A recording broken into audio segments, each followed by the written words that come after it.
Hello and welcome back to our unit, Building a New Nation. In our last lesson, we looked at how Virginia developed its state constitution. Now that we know that a constitution is just a document outlining the rights and responsibilities of a government and its citizens, we are going to explore how all of the new states came together to create the United States Constitution that we know today. Before we get to that, though, we need to look at the first unsuccessful attempts. Our goal today is to be able to agree with the following statements by the end of the video. 1, I can describe what the Articles of Confederation were and why they failed. I can explain how the Constitutional Convention developed the Constitution that is in place today. And lastly, I can explain James Madison's and George Washington's importance in the formation of the United States of America. Before going any further, there are a few vocabulary terms that you probably are not familiar with. Ratify is to sign or give consent to a document, making it officially valid. We use the term ratify when we talk about signing official legal documents into law. Sovereign is a nation that acts independently without outside interference. And coining money is a phrase used to describe the creation of money by a government. Let's take a moment to go back to the beginning of the Revolutionary War. Thomas Jefferson's Declaration of Independence was signed in 1776, declaring the colony's separation from Great Britain. We already knew that from our last unit. What you may not realize is that this essentially created 13 new separate countries, each with their own local government. However, in order to defeat Great Britain and to be successful among other established countries, they would need to come together as one. Less than a year later, in 1777, the Articles of Confederation were written. This document would become the nation's first written constitution in 1781, when it was ratified by the Second Continental Congress. This first Constitution is also the document that named our country the United States of America. To understand the Articles of Confederation, we have to understand the fears of the citizens. They had just declared independence from a country that they felt had a central government with too much power.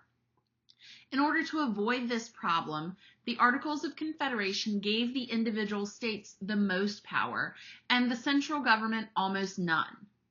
The states retained their sovereignty, freedom, and independence, and the relationship was described as a firm league of friendship. Under the Articles, states could levy taxes, make laws, and so much more. However, the federal government only had the ability to handle foreign relations, declare war and peace, make money, and maintain a national military. It may seem like the federal government had more powers or greater powers, but on the next slide we are going to work to understand how the Articles made the federal government too weak.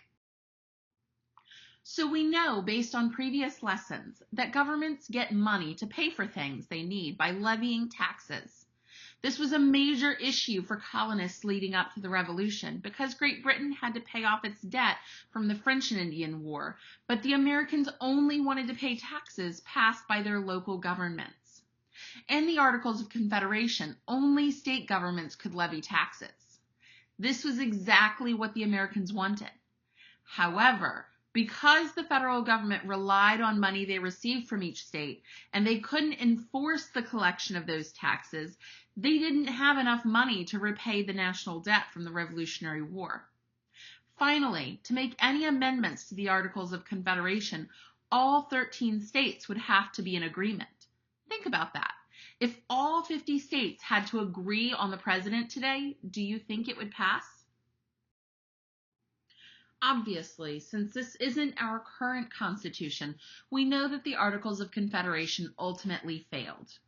At the state level, people and businesses were successful under the first Constitution, but at a national level, big problems continued to grow even bigger. In 1787, the Constitutional Convention met and altered the course of our country's history forever. Delegates from every state were invited to attend. and all but Rhode Island sent representatives. The convention was initially meant to amend the Articles of Confederation, but they soon scrapped it all together and began drafting a new constitution entirely. The convention's leader, George Washington, was a strong military leader and was all around well respected. He led the Constitutional Convention and was happy to see the formation of a strong central government. After the U.S. Constitution was signed, Washington was elected the first president of the United States. He would go on to serve 2 terms, totaling 8 years. Although the country wanted him to continue serving, he resigned because he felt that there should be a limit to how long a person could lead the country. He became known as the father of our country for his important role in creating our nation. Another very important Virginian was James Madison. At just 25 years old, he had already been a member of the 1776 Virginia Convention, where George Mason wrote Virginia's first constitution.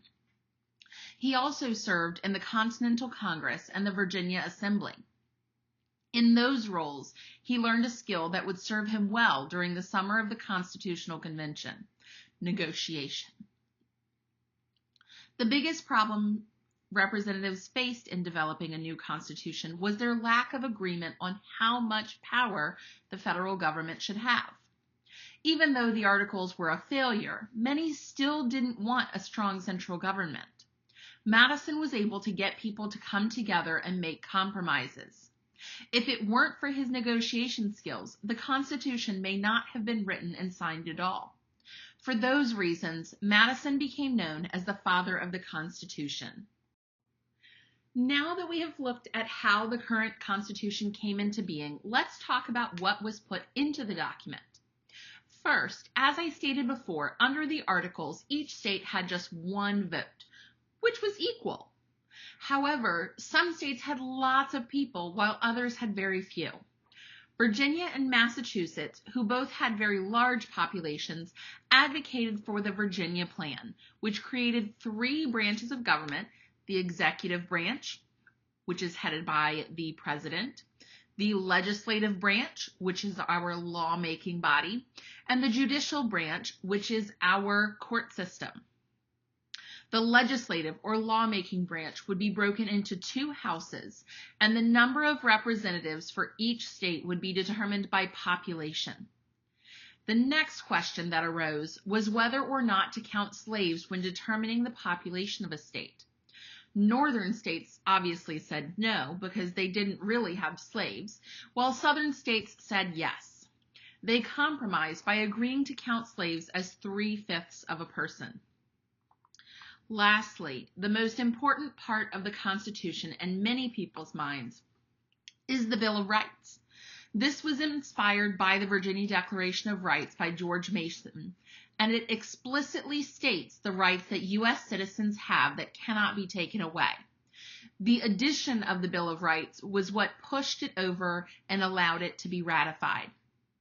In the next video, I will go into more detail about each of the first 10 amendments that our founding fathers felt were vital to all Americans. As we wrap up, take a moment to consider the following questions. Why were the Articles of Confederation a failure? How is the U.S. Constitution different than the Articles of Confederation? And lastly, how did George Washington and James Madison earn their nicknames? See you next time.